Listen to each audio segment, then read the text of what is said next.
అయితే మొట్టమొదటిగా ఇక్కడ కేంద్రీయ విద్యాలయ మాచర్లలో అని ప్రపోజ్ చేసినప్పుడు చాలామంది నవ్వటం జరిగింది. ఎప్పుడో ఇది 3-4 సంవత్సరాల క్రితం ఫస్ట్ అప్లికేషన్ నేను పెట్టినప్పుడు. అదే ప్రిన్సిపల్ గారు చెప్తున్నారు 2021లో పెట్టారు అప్లికేషన్ అని. ఎందుకు నవ్వటం జరిగిందంటే కేంద్రీయ విద్యాలయం ఉండాలంటే ముఖ్యమైన క్రైటీరియా ఏమిటంటే అక్కడ సెంట్రల్ గవర్నమెంట్ ఎంప్లాయీస్ బేసిక్గా కేంద్రీయ విద్యాలయం పెట్టే సెంట్రల్ గవర్నమెంట్ ఎంప్లాయీస్ ఉన్న దగ్గర వాళ్ళు చదువుకోవడానికి ఉండే విధంగా కేంద్రీయ విద్యాలయం స్టార్ట్ చేస్తారు. లేకపోతే అక్కడ పిఎస్యూస్ పబ్లిక్ సెక్టర్ యూనిట్స్ అలాంటివి ఉంటే కనుక వాటిలో పనిచేసే ఎంప్లాయీస్ పిల్లలు చదువుకోవటానికి అని చెప్పి కేంద్రీయ విద్యాలయం పెడతారు. అయితే ఇక్కడ పెట్టినప్పుడు ఫస్ట్ అందరూ వస్తుందా అనేది డౌట్గా ఎక్స్ప్రెస్ చేయడం జరిగింది. మన ప్రయత్నం చేద్దాం అని చెప్పి ఇక్కడికి వస్తే కేంద్రీయ విద్యాలయం బాగుంటుందనే ఉద్దేశంతో ప్రయత్నం చేద్దామని చేసాం. కేంద్రం వారు యాక్సెప్ట్ చేయడం జరిగింది, మనకి రావటం జరిగింది. అయితే కేంద్రీయ విద్యాలయం శాంక్షన్ అయింది కానీ అయిన తర్వాత చాలా అడ్డంకులు వచ్చినాయి.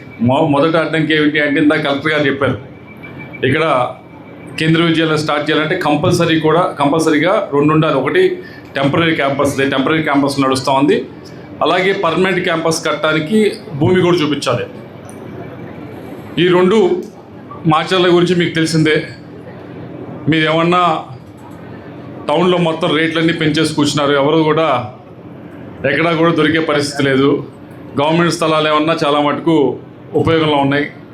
కొద్దిగా దాన్ని కలెక్టర్ గారు ఎమ్మెల్యే గారు ఇద్దరు కూడా దాన్ని సీరియస్గా మనం ఎట్టి పరిస్థితుల్లో ఈ సంవత్సరం క్లాసెస్ స్టార్ట్ చేయాలి అంటే వాళ్ళిద్దరూ కూడా స్థలాన్ని చూసి దాన్ని పంపించి ఈ సంవత్సరం ఎంఆర్ఓ గారు ఆర్డీఓ గారు అందరూ కూడా దాన్ని సెలెక్ట్ చేసి పంపించి చేయడం జరిగింది.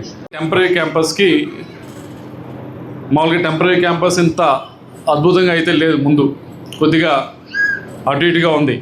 అయితే ఆయన సొంత డబ్బులు పెట్టి కొద్దిగా బాగు చేయించి వాళ్ళు ఇన్స్పెక్షన్కి వచ్చినప్పుడు దాదాపు 5 సార్లు 6 సార్లు వచ్చారు. వాళ్ళు ఇన్స్పెక్షన్కి వచ్చినప్పుడు ఇది కొద్దిగా నీట్గా చూపించి ఇక్కడ క్లాసెస్ స్టార్ట్ చేయడానికి అన్నీ బాగున్నాయని చెప్పి ఈరోజు మనము కేంద్రీయ విద్యాలయం అనేది మార్చిలో స్టార్ట్ చేసుకోబోతా ఉన్నాం.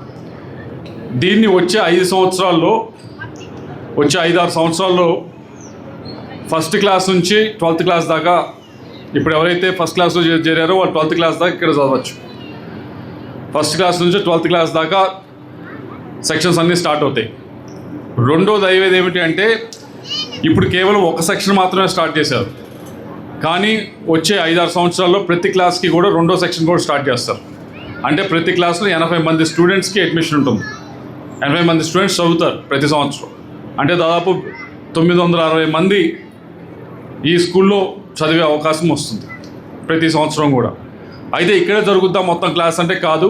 ఆల్రెడీ కొత్త క్యాంపస్ కొత్తగా ఎక్కడైతే క్యాంపస్ కట్టాలో దానికి సంబంధించి టెండర్స్ కూడా పిలిచారు.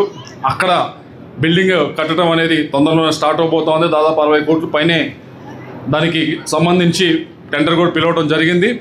కొత్త బిల్డింగ్ స్టార్ట్ చేయబోతా ఉన్నారు. ఇక్కడ స్టూడెంట్స్ అందరూ కూడా వచ్చే 1-2 సంవత్సరాలు అక్కడికి వెళ్తారు. మంచి సదుపాయాలు అన్నీ కూడా ఉంటాయి, అటువంటి ఇబ్బంది ఏం లేదు.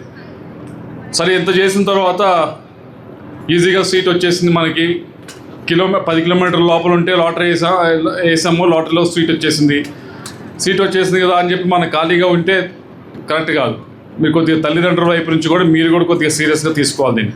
ఇది మంచి అవకాశం, మంచి టీచర్స్ ముఖ్యంగా తీసుకురావడానికి కారణం ఏంటంటే ఇక్కడ కేంద్రీయ విద్యాలయం వచ్చిందంటే టీచర్స్ వస్తారు, ఆ సిస్టమ్ ఒకటి వస్తుంది. దాన్ని మిగతా గవర్నమెంట్ స్కూల్స్ కూడా దీని నుంచి నేర్చుకుంటారనే ఉద్దేశంతో ఇక్కడ తీసుకురావడం జరిగింది.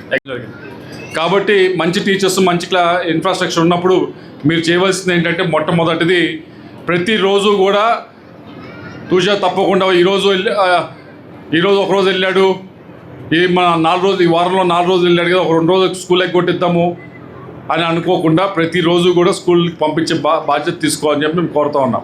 ఎట్టి పరిస్థితుల్లో స్కూల్ అయితే మిస్ అవ్వకూడదు, మొదటిది.